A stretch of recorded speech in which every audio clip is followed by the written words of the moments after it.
Langit sore itu berwarna jingga keemasan, warna yang selalu kuanggap sebagai pertanda harapan dan kebahagiaan. Ranindita, bersama suaminya Dino, memandang cakrawala yang sibuk dengan senyum yang tak kunjung lepas dari bibir.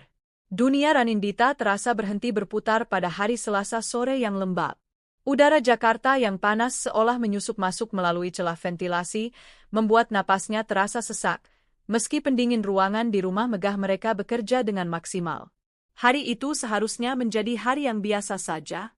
Ia baru saja pulang dari rapat penting dengan klien, membawa sisa-sisa energi dan kepuasan dari proyek desain interior yang baru saja disetujui.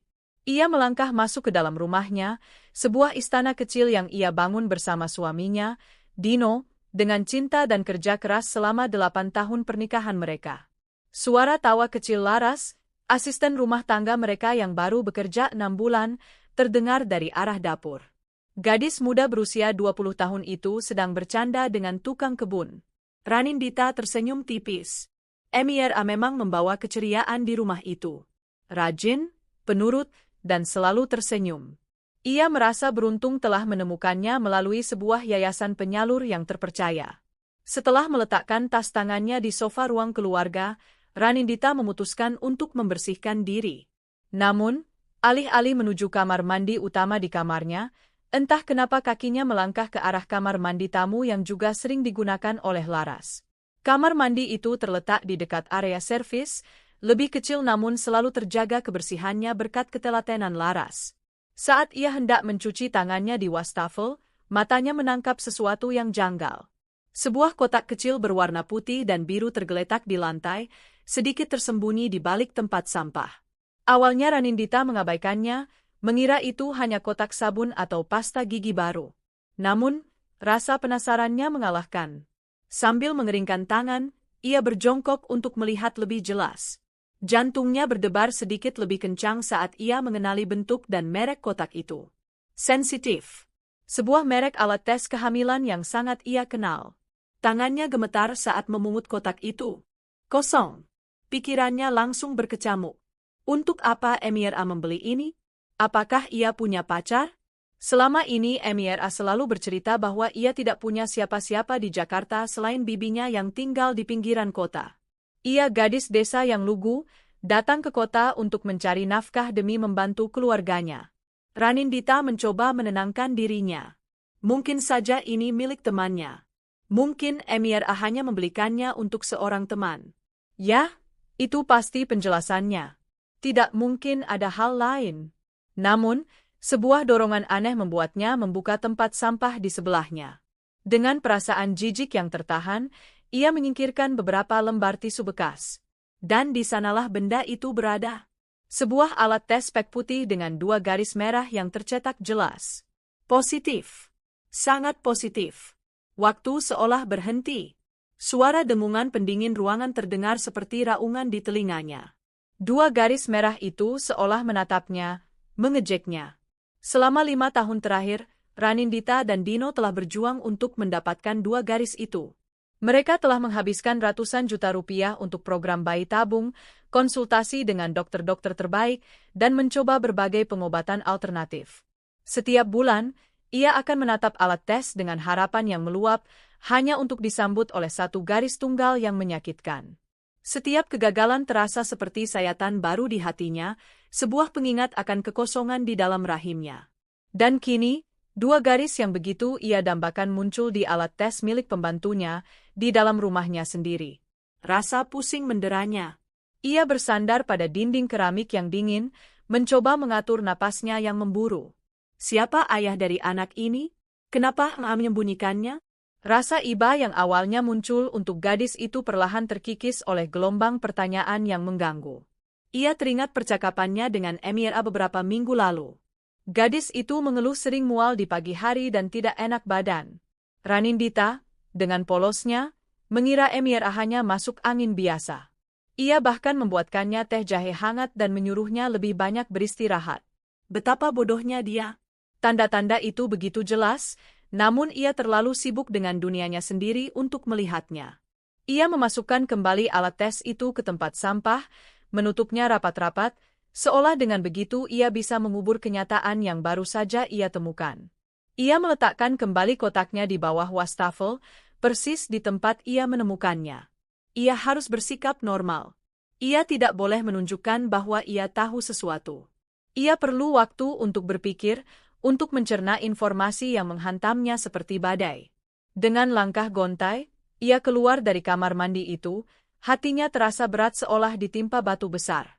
Saat ia melewati dapur, Emira menyapanya dengan senyum manis seperti biasa. "Ibu sudah pulang? Mau Emira siapkan minum?" tanyanya dengan suara lembut. Ranindita hanya mampu mengangguk kecil, memaksakan seulas senyum yang terasa kaku di bibirnya. Di balik senyum lugu itu, kini Ranindita melihat sebuah rahasia besar yang tersembunyi.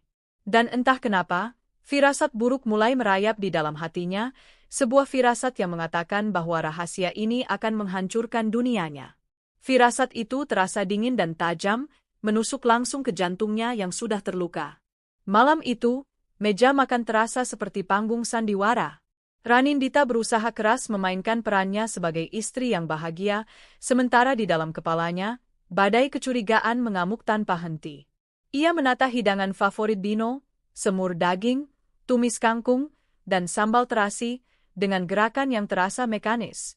Setiap senyuman yang ia berikan pada Dino terasa seperti topeng yang berat.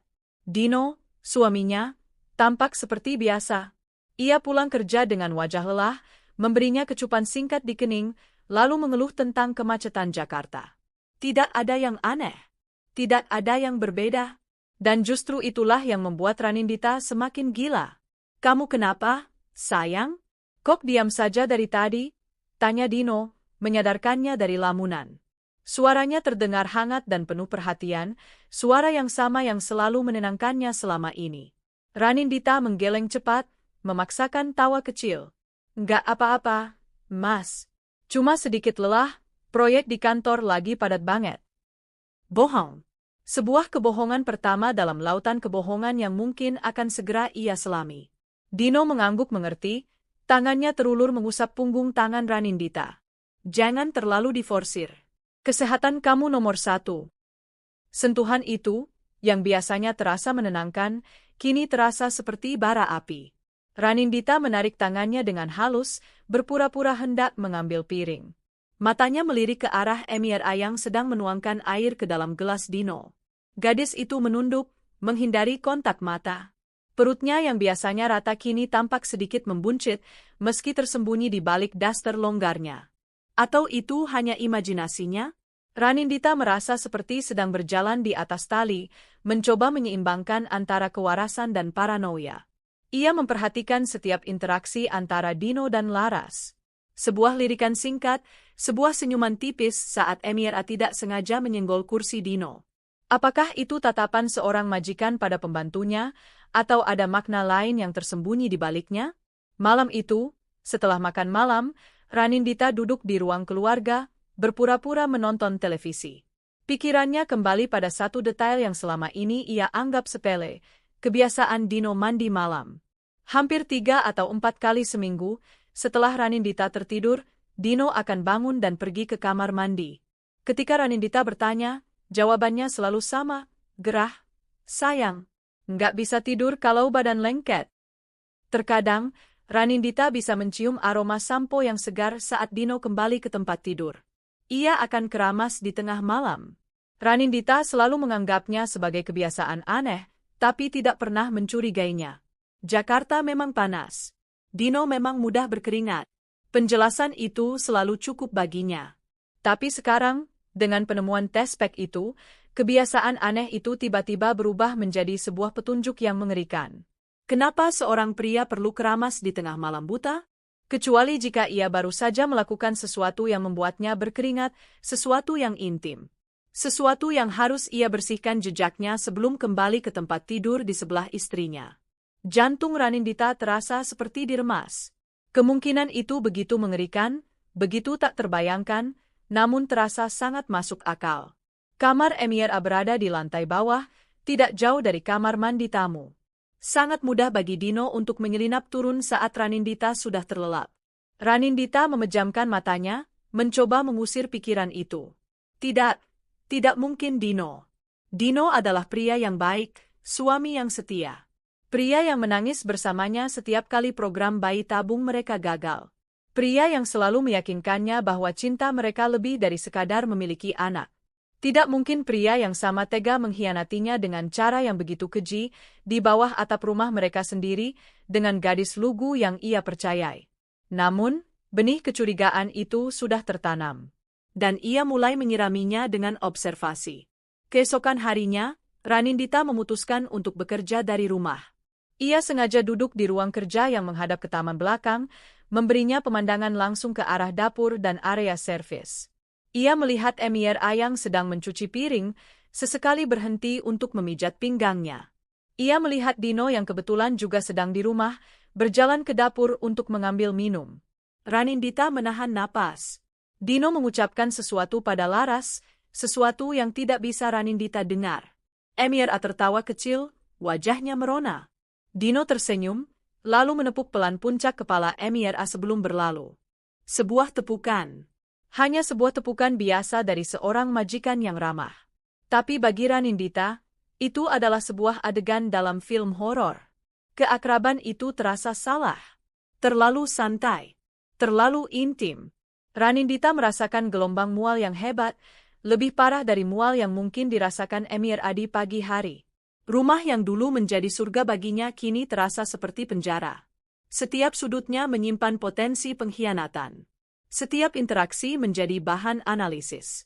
Ia hidup dalam kewaspadaan penuh, matanya menjadi kamera pengintai, telinganya menjadi alat penyadap. Ia menari sendirian dalam tarian kecurigaan ini, di atas panggung sandiwara yang ia ciptakan sendiri, menunggu tirai terbuka dan mengungkap kebenaran yang mungkin akan menghancurkannya selamanya. Beberapa hari berikutnya terasa seperti badai yang anehnya tenang. Ranindita terus mengamati, namun tidak menemukan bukti konkret lainnya. Dino dan Emir seolah tahu bahwa mereka sedang diawasi. Mereka bersikap sangat profesional, menjaga jarak, dan nyaris tidak berbicara satu sama lain kecuali untuk hal-hal yang perlu. Keheningan dan sikap hati-hati mereka justru semakin menyiksa Ranindita.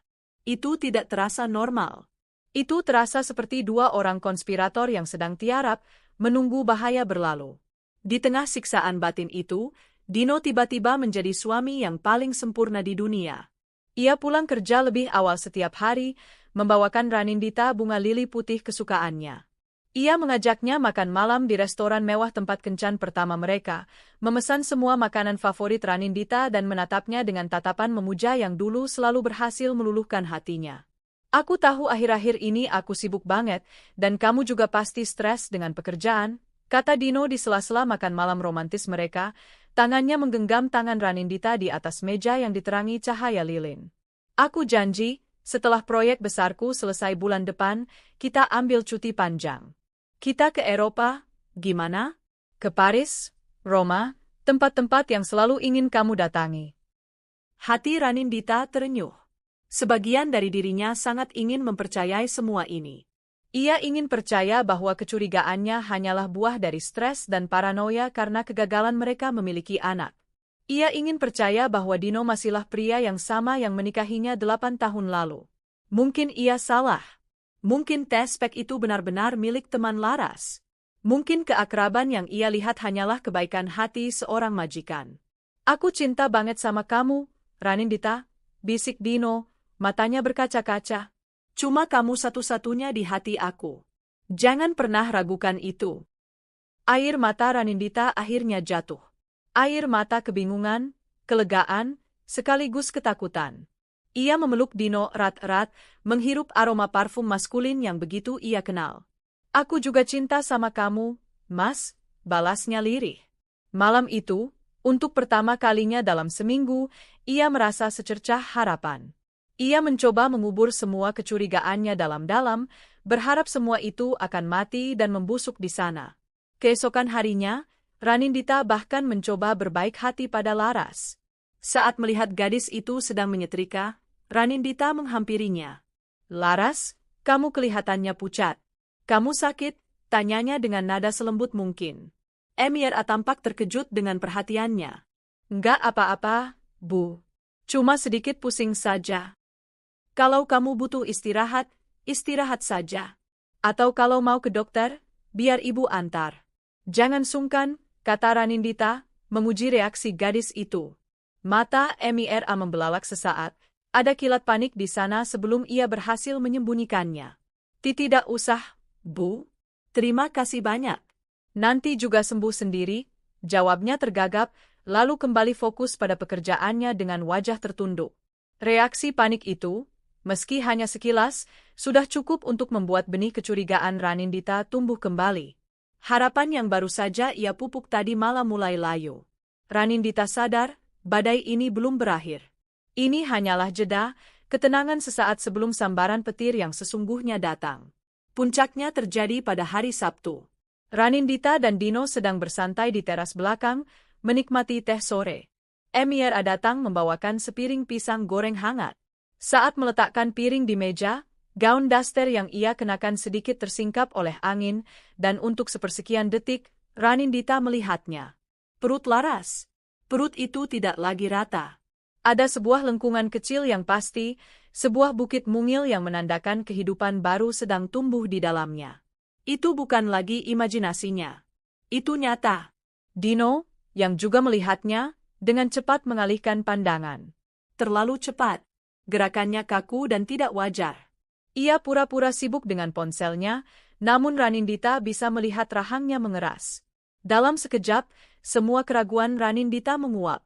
Ilusi tentang pernikahan bahagia yang coba ia pertahankan hancur berkeping-keping. Perhatian Dino yang berlebihan beberapa hari ini, ajakan liburan ke Eropa, kata-kata cinta yang manis, semuanya terasa seperti suap.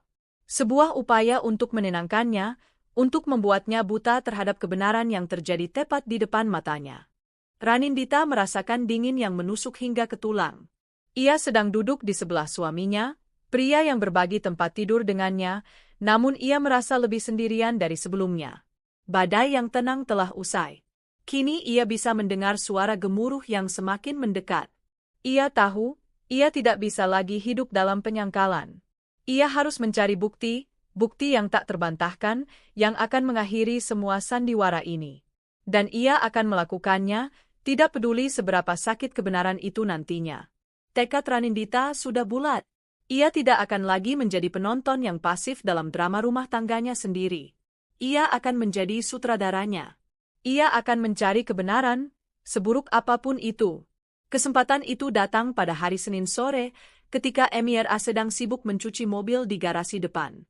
Ranindita melihat ponsel Mira tergeletak di atas meja kecil di dekat dapur, sedang diisi daya. Jantungnya berdebar kencang. Ini adalah pelanggaran privasi yang serius, sesuatu yang tidak akan pernah ia lakukan dalam keadaan normal. Tapi situasinya sudah jauh dari normal. Dengan langkah sepelan mungkin, seolah takut lantai akan berderit dan membocorkan rencananya, Ranindita mendekati meja itu. Tangannya yang berkeringat meraih ponsel murah itu. Ia melirik ke arah garasi, memastikan Mira masih sibuk. Aman. Ia membawa ponsel itu ke kamarnya, menutup pintu, dan menguncinya. Napasnya terengah-engah seolah baru saja berlari maraton. Ia menatap layar ponsel. Terkunci dengan pola. Sial. Ranindita mencoba beberapa pola yang paling umum. L, Z, M gagal. Pikirannya bekerja cepat. Pola apa yang mungkin dibuat oleh gadis sederhana seperti Laras? Mungkin inisial namanya? Ia mencoba pola L gagal. Ponsel itu kini memintanya menunggu 30 detik. Kepanikan mulai menjalari dirinya. Bagaimana jika Mira selesai mencuci dan mencari ponselnya? Di tengah kepanikannya, sebuah ingatan melintas di benaknya. Beberapa minggu lalu, ia pernah melihat Mira membuka ponselnya saat mereka sedang menonton TV bersama. Ia tidak terlalu memperhatikan, tapi sekelebat ia melihat gerakan jari gadis itu membentuk sebuah pola. Pola apa itu? Ranindita memejamkan mata, mencoba merekonstruksi ingatan itu. Gerakannya dari sudut kiri atas, ke tengah, lalu ke kanan bawah. Sebuah pola sederhana, seperti huruf V terbalik atau atap rumah. Dengan tangan gemetar, ia mencoba pola itu. Klik. Ponsel itu terbuka. Ranindita merasakan gelombang kelegaan sesaat yang langsung digantikan oleh rasa takut yang luar biasa. Ia kini memegang kotak Pandora di tangannya. Apa yang akan ia temukan di dalamnya? Dengan jari yang ragu, ia membuka aplikasi pesan singkat. Jantungnya seolah berhenti berdetak. Di bagian paling atas, ada percakapan dengan kontak yang disimpan dengan nama e-book. Ranindita mulai membaca dari pesan yang paling baru. Laras, e-book, MA takut. Perut MIRA sudah mulai kelihatan. Ibu Ranindita juga sepertinya mulai curiga. E-book, sing sabar, enduk. Kamu harus kuat. Apa kata bapaknya? Laras, bapak bilang suruh tenang. Dia janji akan tanggung jawab. Tapi MA takut, Buk. Takut kalau Ibu Ranindita tahu. Ibu, ya sudah, kamu turuti saja kata bapaknya. Jangan banyak tingkah. Ingat, kita ini orang susah, enduk. Ini mungkin jalanmu. Bapaknya? Bapak bilang suruh tenang. Dia janji akan tanggung jawab. Kata-kata itu berputar-putar di kepala Ranindita seperti racun. Bapak siapa yang mereka maksud? Tidak mungkin. Hatinya menjerit, menolak kemungkinan yang paling mengerikan. Ia terus menggulir ke atas, membaca percakapan-percakapan sebelumnya. Laras, e-book, AA positif. Sudah periksa pakai tes PET. Garisnya 2. E-book, alhamdulillah. Maksud e-book, gimana ceritanya? Enduk? Sama siapa? Laras, sama Tuan, Buk. Tuan Dino. Dunia Ranindita runtuh. Ponsel itu jatuh dari genggamannya, mendarat di atas karpet tebal tanpa suara. Tapi di dalam kepalanya, suara kehancuran itu memekakkan telinga. Nama suaminya, Tuan Dino, tertulis dengan jelas di layar ponsel itu. Semua potongan puzzle yang selama ini ia kumpulkan, tes pack, mual di pagi hari, perut yang membuncit, tatapan canggung, tepukan di kepala, dan mandi keramas di tengah malam, semuanya kini menyatu menjadi sebuah gambar yang utuh dan mengerikan. Sebuah gambar pengkhianatan paling brutal yang pernah ia bayangkan. Ia tidak bisa bernapas. Dadanya terasa seperti dihantam godam. Rasa sakit itu begitu fisik, begitu nyata, seolah ada tangan tak kasat mata yang merobek jantungnya dari dadanya. Ia terisak, namun tidak ada air mata yang keluar. Hanya suara serak dan parau yang lolos dari tenggorokannya. Ia teringat semua janji Dino, semua kata-kata cintanya. Semuanya bohong. Semuanya sandiwara. Pria yang ia puja, pria yang ia percayai dengan seluruh hidupnya, telah menancapkan pisau di punggungnya. Ia mengambil ponsel itu lagi, tangannya gemetar hebat. Ia membuka galeri foto. Di sana, ia menemukan beberapa foto selfie Laras. Di salah satu foto, MIRA tersenyum ke kamera sambil mengelus perutnya yang masih samar. Di foto lain, ia sedang berada di sebuah kamar. Ranindita mengenali kamar itu. Itu adalah kamar tamu di rumah mereka. MIRA mengambil foto di cermin, dan di latar belakang, di atas tempat tidur, tergeletak sebuah kemeja pria. Kemeja biru laut milik Dino. Kemeja yang sama yang Dino kenakan saat mereka makan malam bersama minggu lalu. Bukti itu tak terbantahkan. Dingin, keras, dan menyakitkan. Ranindita merasakan gelombang kemarahan yang dahsyat mulai menggantikan rasa sakitnya. Kemarahan pada Dino yang telah mengkhianatinya. Kemarahan pada MIRA yang telah merebut kebahagiaannya. Dan kemarahan pada dirinya sendiri karena telah begitu buta dan naif. Ia meletakkan kembali ponsel itu di meja, menghapus jejak air matanya. Isak tangisnya berhenti. Kini yang tersisa hanyalah kekosongan yang dingin dan tekad yang membara. Sandiwara ini harus berakhir. Dan ia yang akan menulis adegan terakhirnya. Setelah mengembalikan ponsel MIRA ke tempatnya semula dengan tangan sedingin es, Ranindita mengunci diri di dalam studio kerjanya. Ruangan itu adalah dunianya, tempat ia menuangkan kreativitas dan membangun karirnya. Dindingnya dipenuhi sketsa desain, sampel kain, dan palet warna. Dulu, ruangan ini adalah sumber kebanggaannya. Kini, semua warna itu tampak memudar, berubah menjadi abu-abu. Ia duduk di kursi kerjanya, menatap kosong ke arah taman di luar jendela. Hujan mulai turun, rintiknya mengetuk-ngetuk kaca, seolah ikut menangisi hatinya yang hancur. Rumah ini, yang setiap sudutnya ia desain dengan penuh cinta, kini terasa seperti mausoleum.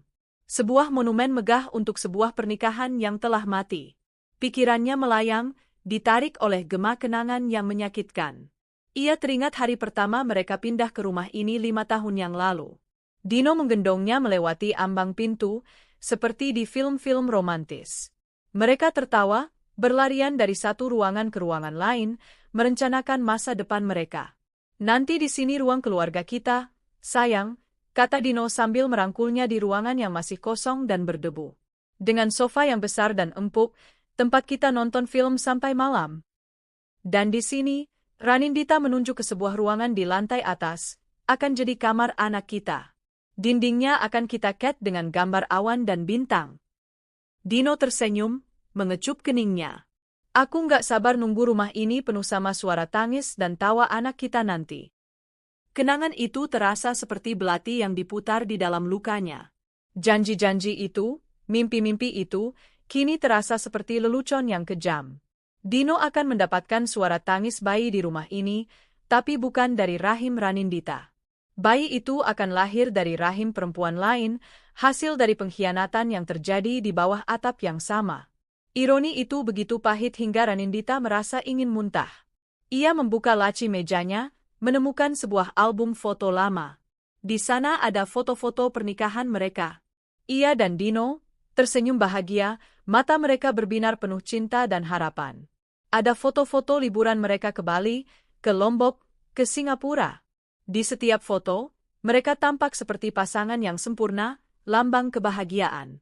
Siapa sangka di balik senyum lebar Dino, tersembunyi benih-benih kebohongan? Rasa sakit itu begitu dalam, begitu melumpuhkan. Ia merasa seperti orang bodoh. Bagaimana bisa ia tidak melihatnya? Apakah ada tanda-tanda lain yang ia lewatkan? Ia memutar kembali film pernikahannya di dalam kepala. Apakah Dino pernah melirik perempuan lain? Apakah ia pernah menunjukkan tanda-tanda ketidakpuasan? Tidak. Dino selalu menjadi suami yang penuh perhatian. Ia selalu mendukung karir Ranindita, tidak pernah mengeluh jika Ranindita harus lembur atau pergi keluar kota. Ia adalah fasad kesempurnaan. Dan mungkin itulah masalahnya.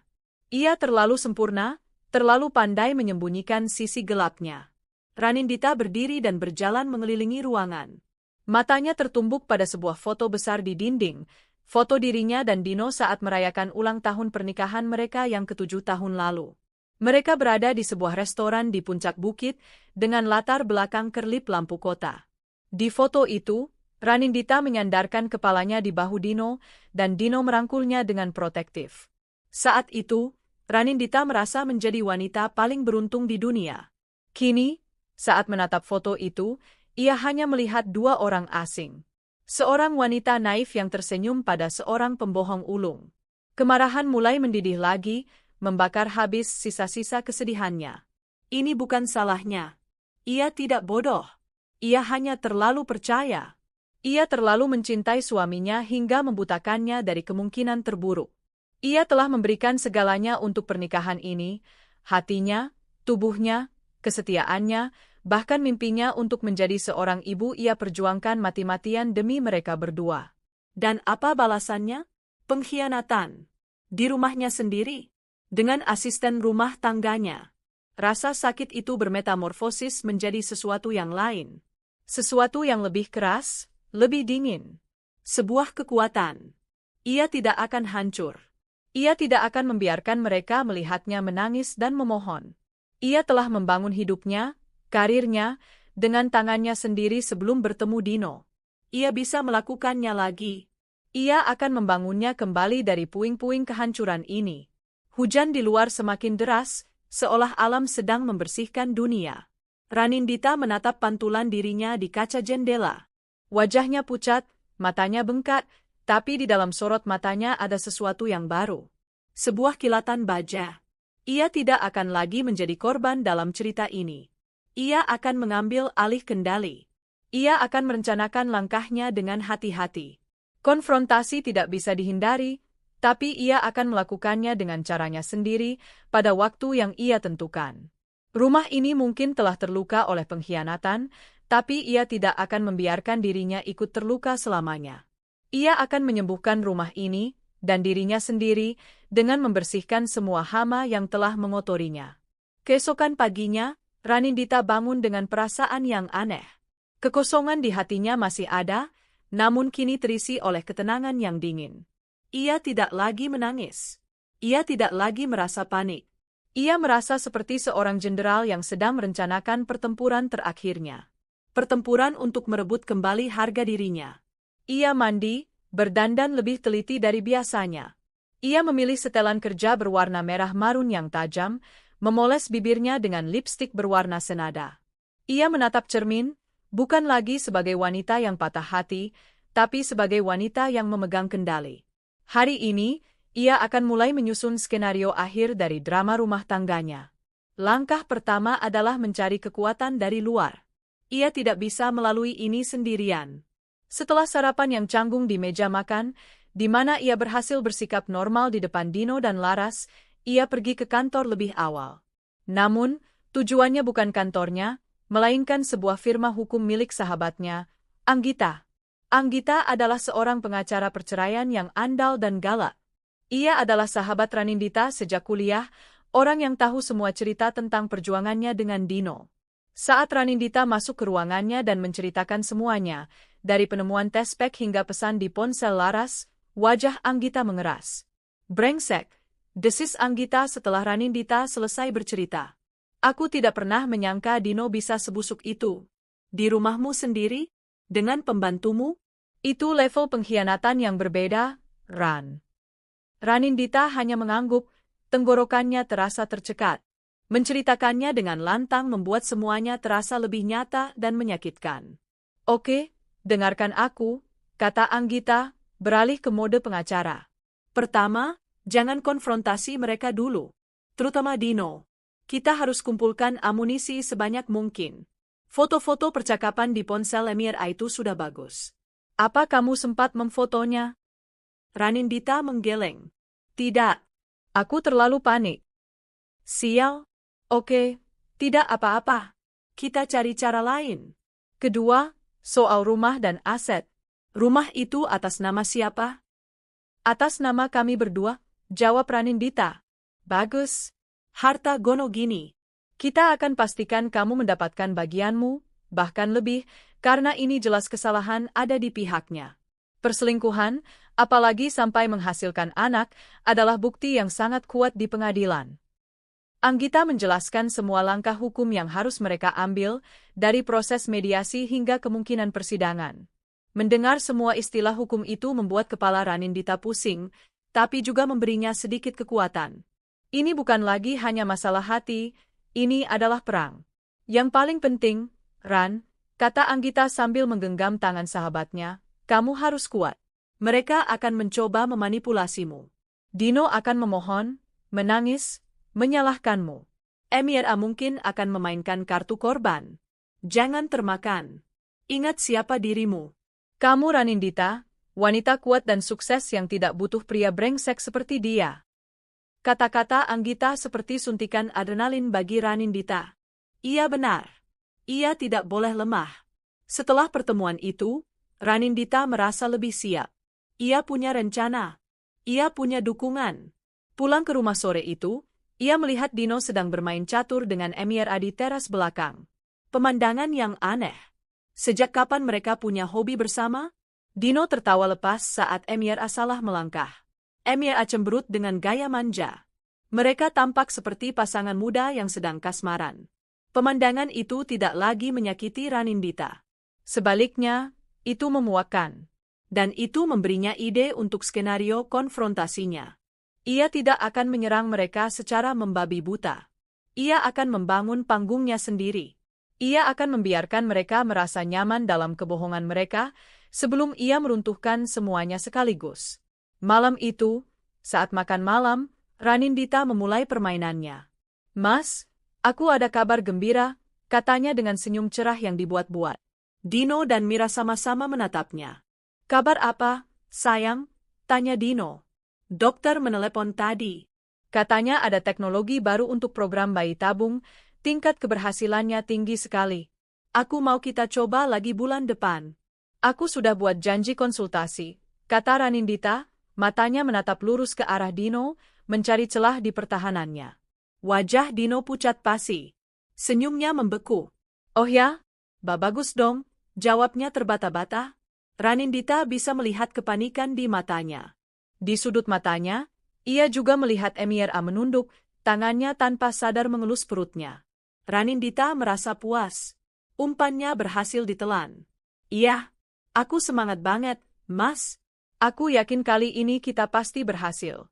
Akhirnya rumah ini akan ramai dengan suara anak kita. Anak kandung kita berdua. Ranindita sengaja menekankan kata, kandung, dan berdua. Malam itu, Dino tidak bisa tidur. Ia gelisah, bolak-balik di tempat tidur.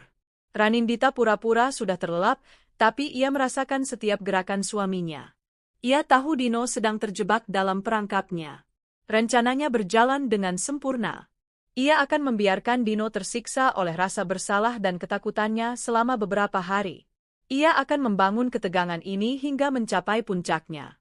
Dan ketika saatnya tiba, ia akan menjatuhkan bom kebenaran di tengah-tengah panggung sandiwara mereka, memastikan kehancurannya total dan tak terelakkan. Ranindita memutuskan untuk menghadapi Emir A terlebih dahulu. Ia butuh pengakuan langsung dari gadis itu, tanpa intervensi atau manipulasi dari Dino. Ia harus memisahkan mereka untuk menaklukkan mereka. Kesempatan itu datang 2 hari kemudian. Dino harus pergi ke luar kota untuk perjalanan bisnis singkat, hanya 1 malam. Rumah itu kini menjadi milik Ranindita sepenuhnya. Malam itu, setelah makan malam, Ranindita memanggil Emir A ke teras belakang. Langit cerah, diterangi cahaya bulan purnama yang pucat. Suara jangkrik terdengar nyaring, mengisi keheningan di antara mereka. Ranindita duduk di salah satu kursi rotan, sementara Emir A berdiri dengan canggung di hadapannya, meremas-remas ujung dasternya. Duduk, Laras, kata Ranindita dengan suara tenang, menunjuk kursi di seberangnya.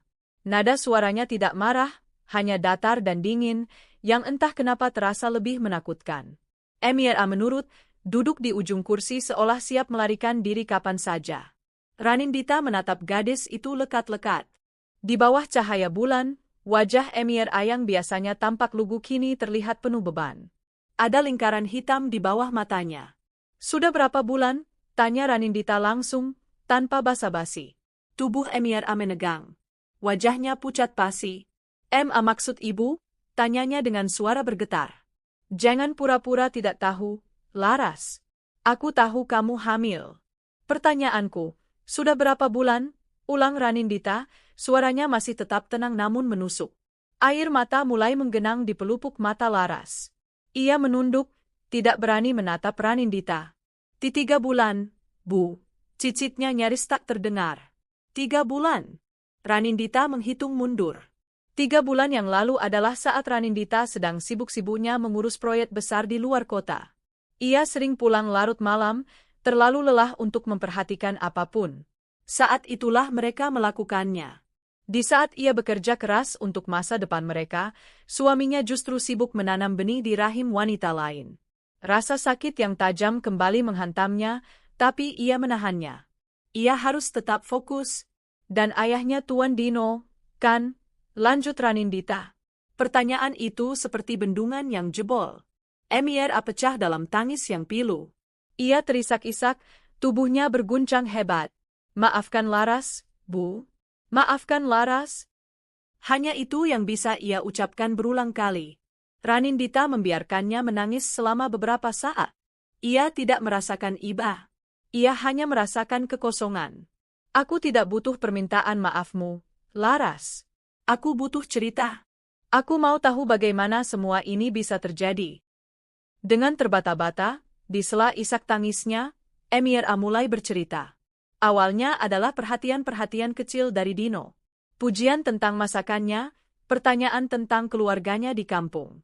Dino sering memberinya uang tambahan, mengatakan itu untuk adiknya yang masih sekolah. Laras, yang datang dari keluarga miskin dan tidak pernah mendapat perhatian seperti itu, merasa tersanjung. Ia melihat Dino sebagai sosok dewa penolong yang baik hati. Suatu malam, lanjut Laras, suaranya semakin pelan. "Ibu sedang lembur.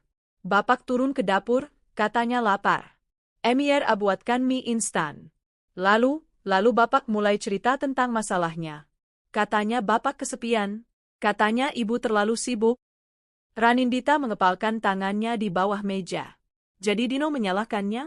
Tentu saja. Itu adalah taktik paling klasik dari seorang peselingkuh. Bapak bilang Emra cantik, Isak Laras. Malam itu terjadi begitu saja, Bu. Emra takut, tapi Bapak bilang Bapak sayang sama Laras. Bapak janji akan tanggung jawab. Tanggung jawab seperti apa yang dia janjikan? Tanya Ranindita dingin. Menjadikanmu istri kedua? Atau memberimu uang lalu menyuruhmu pergi dari sini setelah anak itu lahir? Emra terdiam, tangisnya mereda. Ia tampak bingung. Bapak cuma bilang akan tanggung jawab. Dia bilang Emra tidak perlu khawatir. Ranindita tertawa, tawa yang kering dan tanpa humor. Betapa naifnya gadis ini. Dan betapa liciknya suaminya. Dino tidak pernah berniat bertanggung jawab. Ia hanya menenangkan Emra dengan janji-janji kosong, sambil berharap masalah ini akan hilang dengan sendirinya. Dia melakukannya lagi setelah itu, tanya Ranindita. Emra mengangguk pelan. Beberapa kali, Bu. Biasanya kalau ibu sudah tidur, Bapak akan turun ke kamar Laras, atau kadang di kamar mandi tamu. Kamar mandi tamu. Tempat Ranindita menemukan tes pack itu. Tempat di mana pengkhianatan itu sering terjadi. Ranindita merasa mual. Dan dia selalu mandi setelahnya, kan? Keramas? Tanya Ranindita, memastikan potongan puzzle terakhirnya pas. Emra menatapnya dengan kaget, seolah heran bagaimana Ranindita bisa tahu detail itu. Ia mengangguk lagi. Cukup. Ranindita sudah mendengar semua yang perlu ia dengar. Pengakuan Emra adalah paku terakhir di peti mati pernikahannya. Ia berdiri. Malam ini, tidurlah di kamar tamu atas. Jangan keluar dari kamar itu sampai besok aku panggil. Mengerti? Perintahnya dengan nada tak terbantahkan. Laras, dengan wajah basah oleh air mata, hanya bisa mengangguk patuh. Ia bangkit dan berjalan masuk ke dalam rumah dengan langkah gontai, seperti terpidana mati yang berjalan menuju tiang gantungan. Ranindita tetap di teras, menatap bulan yang bersinar terang. Udara malam terasa dingin, tapi tidak sedingin hatinya. Kini ia punya semua amunisi yang ia butuhkan. Besok, saat Dino pulang, perang akan dimulai. Dan ia sudah siap untuk menjadi pemenangnya. Bab 8, tirai terbuka, pertunjukan terakhir. Dino pulang keesokan siangnya, wajahnya tampak cerah setelah perjalanan bisnis yang menurutnya sukses. Ia masuk ke dalam rumah sambil membawa oleh-oleh untuk Ranindita, sebuah syal sutra yang indah. Halo, sayang. Aku pulang, serunya dengan riang. Ranindita menyambutnya di ruang keluarga. Wajahnya tenang, tanpa ekspresi. Ia menerima syal itu tanpa antusiasme. Terima kasih, Mas. Dino merasakan ada yang aneh dengan atmosfer rumah itu. Terlalu sepi. Kok sepi banget? Emra ada di atas. Istirahat, jawab Ranindita singkat. Ia duduk di sofa, menatap suaminya dengan tatapan yang tidak bisa Dino artikan. Duduk, Mas. Ada yang mau aku bicarakan. Dino menurut, firasat buruk mulai merayapinya. Ia duduk di seberang Ranindita. Bicara apa? Kelihatannya serius. Ranindita tersenyum tipis, senyum yang tidak mencapai matanya. Aku cuma mau bilang, aku sudah membatalkan janji konsultasi kita dengan dokter. Dino mengerutkan kening. Dibatalkan? Kenapa? Bukannya kamu semangat banget. Aku sadar, sepertinya kita tidak perlu lagi program bayi tabung. Lanjut Ranindita, matanya tak lepas dari wajah Dino. Karena sebentar lagi, rumah ini akan punya bayi. Wajah Dino berubah pucat. Keringat dingin mulai membasahi pelisnya. Maksud kamu? Kamu hamil? Tanyanya dengan suara bergetar, ada campuran antara harapan dan kepanikan di sana. Ranindita tertawa kecil.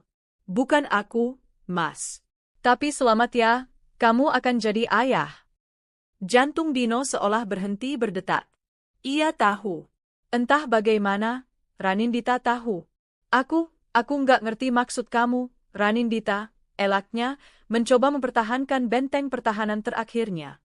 Oh, kamu pasti mengerti, kata Ranindita, nadanya berubah menjadi tajam. Emra hamil. 3 bulan. Dan kamu ayahnya, kan? Dino membeku. Wajahnya seperti topeng lilin yang meleleh. Penyangkalan yang sudah ia siapkan di ujung lidah seolah menguap begitu saja. Ia tidak bisa berkata-kata. Kenapa diam, Mas? Desak Ranindita, kini berdiri dan berjalan mendekatinya. Enggak mau ngaku? Perlu aku panggilkan orangnya supaya kita bisa bicara bertiga. Ranindita, aku bisa jelaskan? Dino akhirnya berhasil mengeluarkan suara, nadanya memelas. Jelaskan apa?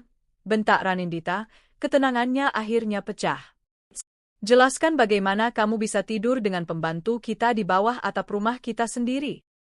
Jelaskan bagaimana kamu bisa menusukku dari belakang saat aku mati-matian berjuang untuk memberikanmu anak. Atau jelaskan kenapa kamu selalu mandi dan keramas di tengah malam buta setelah menidurinya. Kalimat terakhir itu diucapkan dengan penekanan yang penuh amarah dan rasa jijik. Itu adalah kunci dari semua kecurigaannya, bukti paling menjijikkan dari perselingkuhan mereka. Dino tersentak seolah ditampar. Wajahnya memerah karena malu dan takut. Maafkan aku. Aku hilaf. Aku Hilaf? Potong Ranindita dengan tawa sinis. Hilaf itu sekali, Mas. Bukan berkali-kali selama berbulan-bulan. Ini bukan hilaf, ini pengkhianatan terencana. Atas isyarat Ranindita yang tidak Dino sadari, Emiera muncul dari tangga. Gadis itu berjalan dengan kepala tertunduk, air matanya sudah mengalir deras. Ia berdiri di belakang sofa, tidak berani menatap siapapun. Melihat Laras, Dino semakin panik. Laras, kenapa kamu? Aku yang menyuruhnya ke sini, kata Ranindita dingin. Pertunjukan ini butuh semua aktor utamanya. Sekarang, di depan aku mau kamu katakan pada Laras. Apa rencanamu? Apa tanggung jawab yang kamu janjikan padanya? Dino menatap Laras, lalu kembali menatap Ranindita. Ia terjebak. Tidak ada jalan keluar. Wajahnya yang biasanya tampan dan berwibawa kini tampak menyedihkan. Ia jatuh berlutut di depan Ranindita, mencoba meraih tangannya. Ranindita, aku mohon, ampuni aku. Aku salah. Aku akan suruh Emiera gugurkan kandungannya. Kita bisa mulai lagi dari awal. Aku Ranindita menarik tangannya dengan kasar, menatap Dino dengan tatapan paling dingin yang pernah ia berikan. Permohonan Dino, dan sarannya yang keji untuk menggugurkan kandungan itu, adalah hal terakhir yang ingin ia dengar. Itu menunjukkan betapa tidak bermoralnya pria yang pernah ia cintai ini. Tirai panggung telah terbuka, dan pertunjukan terakhir ini berakhir dengan lebih buruk dari yang ia bayangkan. Tidak ada lagi cinta, yang tersisa hanya rasa jijik. Mendengar usul Dino untuk menggugurkan kandungan Emiera adalah titik balik bagi Ranindita. Jika sebelumnya masih ada setitik keraguan atau sisa rasa sakit di hatinya, kini semuanya lenyap, digantikan oleh kemarahan yang membeku dan keputusan yang tak tergoyahkan. Pria di hadapannya bukan lagi suaminya. Ia adalah monster egois yang hanya peduli pada dirinya sendiri. Gugurkan, ulang Ranindita dengan suara rendah yang berbahaya. Ia menatap Dino yang masih berlutut dengan tatapan penuh kebencian. Setelah kamu menidurinya, menghamilinya, sekarang kamu mau membunuh anakmu sendiri hanya untuk menyelamatkan dirimu? Kamu pikir aku mau memulai lagi dari awal dengan seorang pembunuh? Dino terdiam, wajahnya pucat. Ia sadar telah melakukan kesalahan fatal. Ranindita kemudian beralih menatap Laras, yang berdiri gemetar seperti daun kering. Dan kamu, Laras, kamu dengar itu? Itulah tanggung jawab yang dia janjikan. Dia tidak pernah mencintaimu. Kamu hanya pelampiasan nafsunya. Dan sekarang, kamu dan anakmu hanya dianggap sebagai masalah yang harus disingkirkan. Kata-kata Ranindita menusuk Emiera lebih dalam dari apapun. Isak tangisnya semakin menjadi. Ia akhirnya melihat kebenaran dari pria yang ia kira adalah pangerannya. Ranindita menarik napas dalam-dalam, mengumpulkan seluruh kekuatannya. Pertunjukan sudah selesai, katanya dengan suara tegas dan final. Sekarang aku mau kalian berdua pergi dari rumah ini. Dino mendongak, matanya membelalak tak percaya. Pergi? Ranindita, ini juga rumahku. Kamu tidak bisa mengusirku. Oh, ya, tantang Ranindita. Rumah ini mungkin atas nama kita berdua, tapi surga yang kita bangun di dalamnya sudah kamu hancurkan dengan tanganmu sendiri. Aku tidak sudi berbagi udara lagi dengan lelaki tak bermoral sepertimu. Pergi, atau aku akan menelepon polisi dan pengacaraku sekarang juga. Ancaman itu membuat Dino gentar. Ia tahu Ranindita tidak main-main.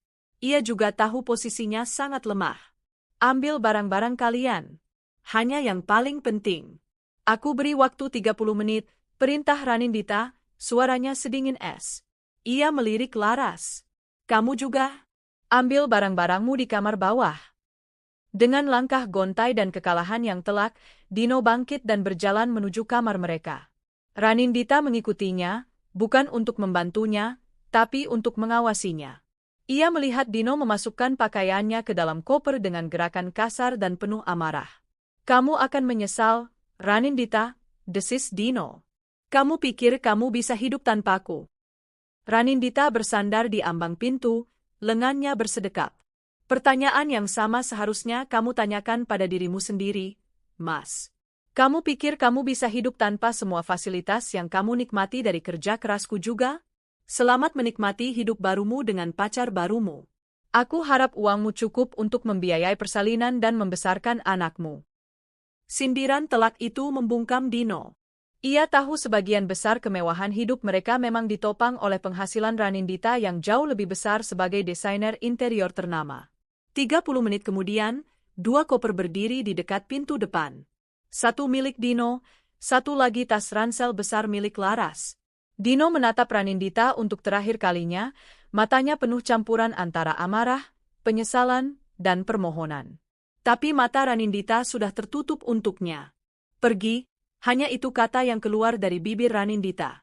Dino membuka pintu, menyeret kopernya keluar tanpa menoleh lagi.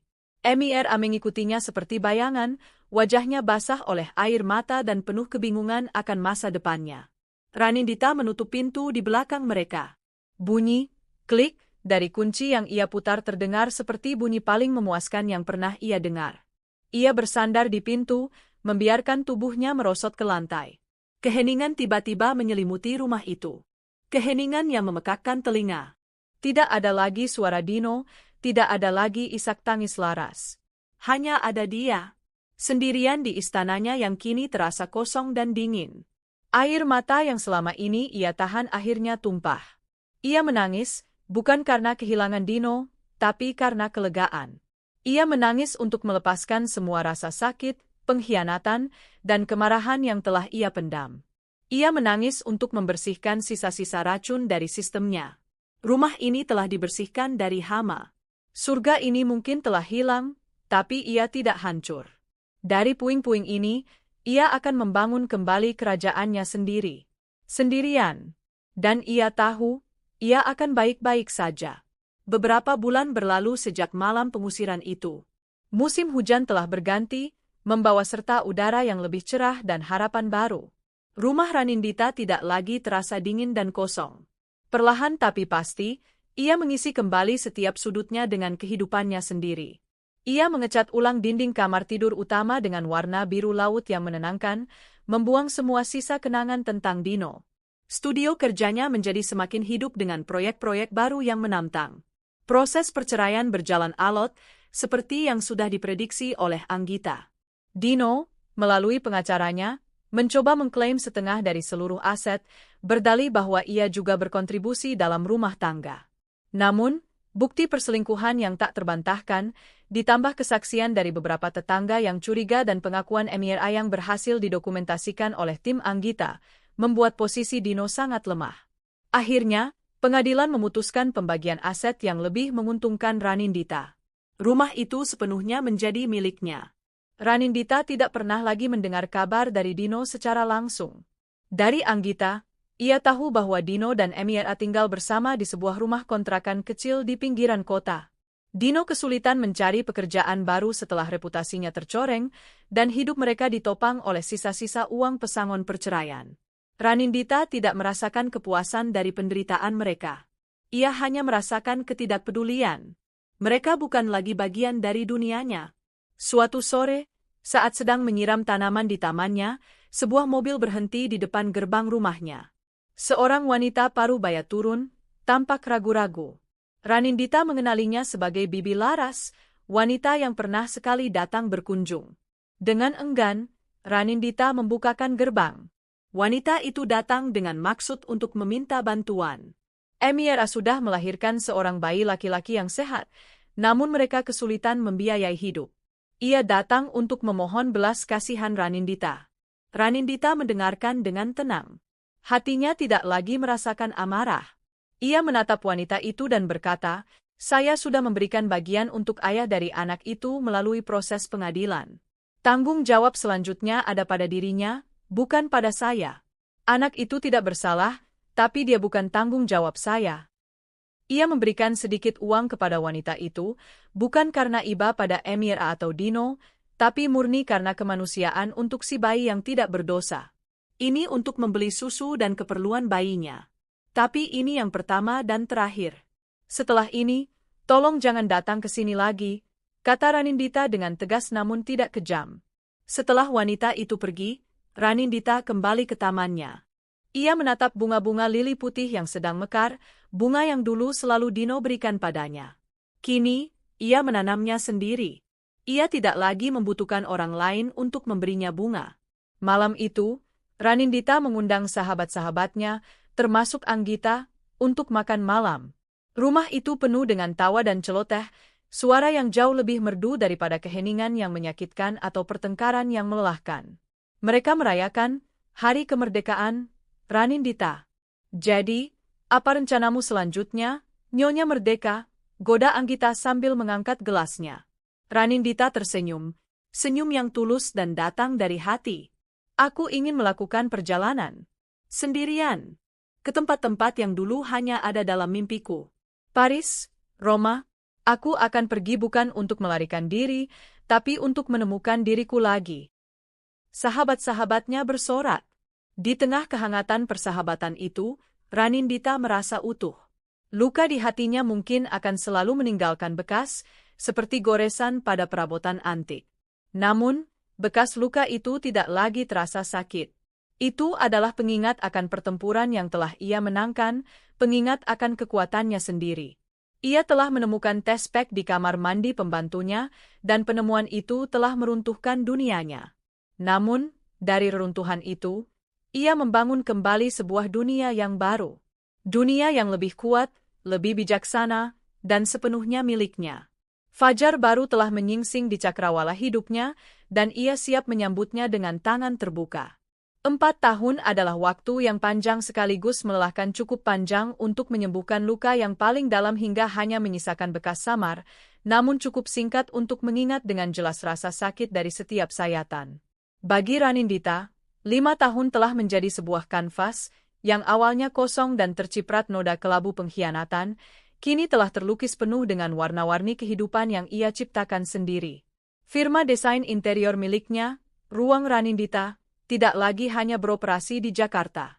Namanya kini dikenal di kancah internasional, dengan proyek-proyek prestisius di Singapura, Hong Kong, bahkan sebuah butik hotel di Milan. Ia telah memenuhi janjinya pada dirinya sendiri.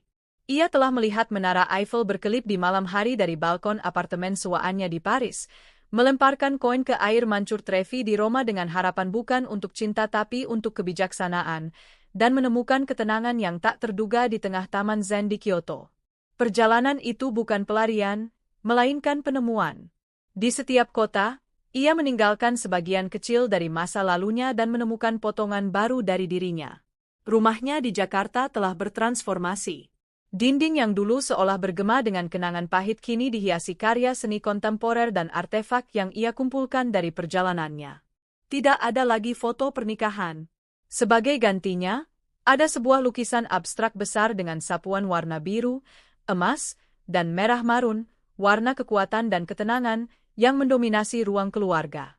Rumah itu bukan lagi monumen pernikahan yang gagal, ia adalah galeri dari jiwa pemiliknya yang merdeka. Persahabatannya dengan Anggita semakin erat, menjadi pilar dalam hidupnya. Mereka tidak lagi hanya bicara soal hukum dan perceraian, tapi berbagi mimpi, menertawakan kencan-kencan canggung, karena ya, Ranindita telah membuka hatinya kembali, meski dengan sangat hati-hati, dan merencanakan masa depan. Ia belum menemukan cinta yang baru, Cinta yang menggetarkan seperti dulu, tapi ia juga tidak mencarinya dengan putus asa. Ia telah belajar bahwa kebahagiaan sejati bersumber dari dalam dirinya sendiri. Pasangan hidup adalah bonus, bukan sebuah keharusan untuk merasa utuh. Suatu hari di bulan September yang cerah, Ranindita memutuskan untuk mendedikasikan sebagian waktunya pada kegiatan sosial. Ia merasa telah menerima begitu banyak berkat dalam hidupnya, dan kini saatnya untuk berbagi. Melalui yayasan amalnya, ia memulai proyek pro bono untuk merenovasi sebuah panti asuhan dan pusat kegiatan anak di kawasan Pademangan, sebuah area padat penduduk di Jakarta Utara. Ia ingin menciptakan ruang yang aman, ceria, dan inspiratif bagi anak-anak yang kurang beruntung. Gambar panti asuhan yang ceria dan penuh warna. Pada kunjungan ketiganya ke lokasi, saat ia sedang berdiskusi dengan kepala panti mengenai pemilihan warna cat untuk area bermain, matanya tanpa sengaja menangkap sesosok figur yang familiar di antara kerumunan orang tua yang datang menjemput anak-anak mereka dari program penitipan anak harian. Wanita itu tampak lebih kurus, kulitnya lebih gelap terpanggang matahari, dan garis-garis kelelahan terukir jelas di wajahnya. Namun Ranindita tidak mungkin salah. Itu Laras. Di samping Laras, berdiri seorang anak laki-laki berusia sekitar 4 tahun, menggenggam erat tangan ibunya. Anak itu memiliki rambut ikal yang sama persis seperti Dino, dan sorot matanya yang ingin tahu memancarkan kecerdasan yang juga pernah Ranindita lihat pada pria yang pernah menjadi suaminya. Jantung Ranindita berdetak sedikit lebih cepat, bukan karena sakit atau marah, tapi karena keterkejutan yang anehnya tenang. Dunia memang sempit. Laras, yang sedang membujuk anaknya untuk memakai sepatu, akhirnya mendongak dan pandangan mereka bertemu. Waktu seolah berhenti. Kepanikan dan rasa malu yang luar biasa langsung menjalari wajah Laras. Ia membeku, tangannya yang sedang memegang sepatu kecil terlepas ke tanah. Ia tampak ingin berbalik dan lari, menarik anaknya dan menghilang di telan keramaian. Namun, Raninditalah yang bergerak lebih dulu. Dengan langkah yang tenang dan mantap, ia berjalan menghampiri mereka. Ia berjongkok di depan anak laki-laki itu, memberikan senyuman lembut. "Halo, jagoan. Namamu siapa?" Anak itu bersembunyi di balik kaki ibunya, menatap Ranindita dengan malu-malu. Laras, dengan suara bergetar, menjawab, "Rio, Bu." "Namanya Rio." "Rio," ulang Ranindita, masih tersenyum pada anak itu. "Nama yang bagus." Ia kemudian berdiri dan menatap Laras. Tidak ada kebencian di matanya. Hanya ada ketenangan seorang wanita yang telah berdamai dengan masa lalunya. "Apa kabar, Laras?" Pertanyaan sederhana itu meruntuhkan pertahanan Laras. Air mata langsung mengalir di pipinya. "Baik, Bu. Maaf, Bu, saya..." Ia tidak bisa melanjutkan kalimatnya, terisak dalam rasa malu yang mendalam. "Tidak apa-apa," kata Ranindita pelan. "Ayo kita bicara sebentar di sana." Ia menunjuk sebuah bangku kosong di bawah pohon rindang, sedikit menjauh dari keramaian. Dengan ragu, Emira mengikutinya, terus menggandeng tangan Rio. Mereka duduk dalam keheningan sejenak. Ranindita yang pertama kali memecahkannya. "Bagaimana kehidupanmu sekarang?" Sambil menyeka air matanya, Emira mulai bercerita. Kisahnya adalah kisah perjuangan yang berat. Dino, seperti yang sudah Ranindita duga, bukanlah pria yang kuat saat dihadapkan pada kesulitan. Sekitar setahun setelah mereka pergi dari rumah Ranindita, setelah uang bagiannya dari perceraian menipis, Dino menyerah. Ia tidak tahan hidup dalam kekurangan, tidak sanggup memikul tanggung jawab sebagai seorang ayah, dan tidak bisa menerima kenyataan bahwa ia bukan lagi Tuan Dino yang dihormati. Suatu pagi, ia pergi dengan alasan mencari kerja dan tidak pernah kembali. Meninggalkan Emira sendirian dengan bayi mereka yang baru berusia beberapa bulan. "Dia pergi begitu saja, Bu," bisik Laras, matanya menatap kosong ke kejauhan. "Tidak ada pesan, tidak ada kabar. Hilang. Sejak saat itu, saya berjuang sendiri." Emira pindah ke rumah kontrakan yang lebih kecil bersama bibinya. Ia bekerja serabutan, mencuci gosok panggilan, membantu di warung makan, apa saja yang bisa menghasilkan uang untuk membeli susu dan makanan untuk Rio. Setiap hari adalah perjuangan. Pusat kegiatan anak ini adalah anugerah baginya, karena ia bisa menitipkan Rio di sini dengan biaya yang sangat murah sementara ia bekerja. Saya tahu saya salah besar, Bu. Lanjut Laras, kini menatap Ranindita dengan mata yang basah namun penuh penyesalan yang tulus. Ini bukan lagi tangisan gadis naif yang ketakutan, melainkan tangisan seorang wanita yang telah ditempa oleh kerasnya kehidupan. Saya bodoh dan dibutakan oleh perhatian dan janji-janji. Tidak ada satu hari pun saya tidak menyesali perbuatan saya dan rasa sakit yang saya sebabkan pada ibu. Maafkan saya, Bu Ranindita. Ranindita mendengarkan semua itu tanpa menyela. Ia menatap Rio, yang kini mulai berani mengintip dari balik tubuh ibunya. Anak itu tidak bersalah. Dia adalah korban dari keegoisan dan kelemahan dua orang dewasa. Sejenak, Ranindita melihat hantu dari mimpi yang pernah ia miliki, mimpi tentang seorang anak yang berlarian di tamannya. Namun, perasaan itu tidak lagi menyakitkan. Itu hanyalah gema dari masa lalu yang jauh, sebuah bab yang telah lama ia tutup. Setelah Hemiera selesai, Ranindita menarik napas panjang. Semua orang membuat kesalahan, Laras. Yang membedakan adalah apakah kita belajar dari kesalahan itu. Sepertinya kamu telah belajar dengan cara yang sangat keras. Ia kemudian membuka tas tangannya, mengeluarkan kartu namanya. Aku tidak bisa mengubah masa lalumu, tapi mungkin aku bisa membantu masa depanmu dan Rio. Ia menyerahkan kartu itu pada Laras. Ini alamat gudang dan workshop perusahaanku.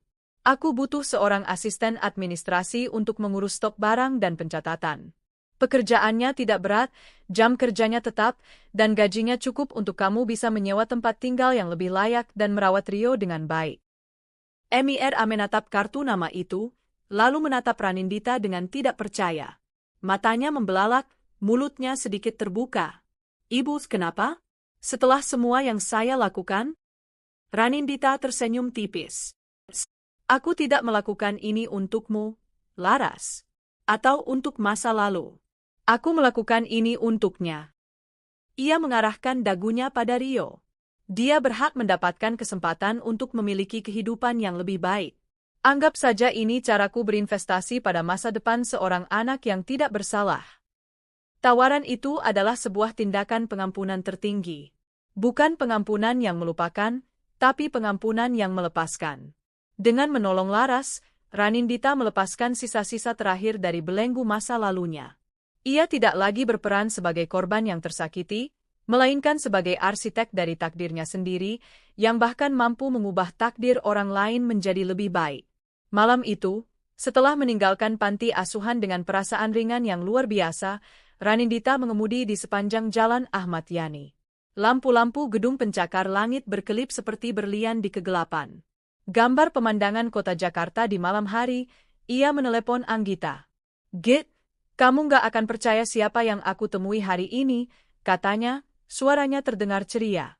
Setelah menceritakan seluruh kejadian, Anggita terdiam sejenak di ujung telepon sebelum akhirnya berkata, Ranindita, aku tidak tahu harus bilang apa. Kamu benar-benar wanita paling luar biasa yang pernah aku kenal. Ranindita tertawa. Aku hanya melakukan apa yang terasa benar. Saat ia tiba di rumahnya, ia berhenti sejenak di depan cermin besar di ruang masuk. Ia menatap pantulan dirinya, seorang wanita berusia akhir 30-an, dengan beberapa garis senyum di sudut matanya, sorot mata yang jernih dan penuh percaya diri. Wanita yang ada di cermin itu bukanlah wanita yang sama yang menangis di lantai 5 tahun yang lalu. Wanita ini adalah seorang penyintas, seorang pejuang, seorang pencipta. Ia telah menemukan tespek di kamar mandi pembantunya, dan itu telah menghancurkan dunianya. Namun, terkadang, sesuatu harus hancur total agar bisa dibangun kembali menjadi sesuatu yang jauh lebih indah dan lebih kuat dari sebelumnya. Kanvas hidupnya kini telah terlukis penuh. Dan ia sadar, masih banyak ruang kosong yang tersisa, siap untuk diisi dengan petualangan, tawa, dan kebahagiaan baru. Dengan senyum penuh kepuasan, ia melangkah lebih dalam ke rumahnya, ke dalam masa depan yang ia lukis sendiri.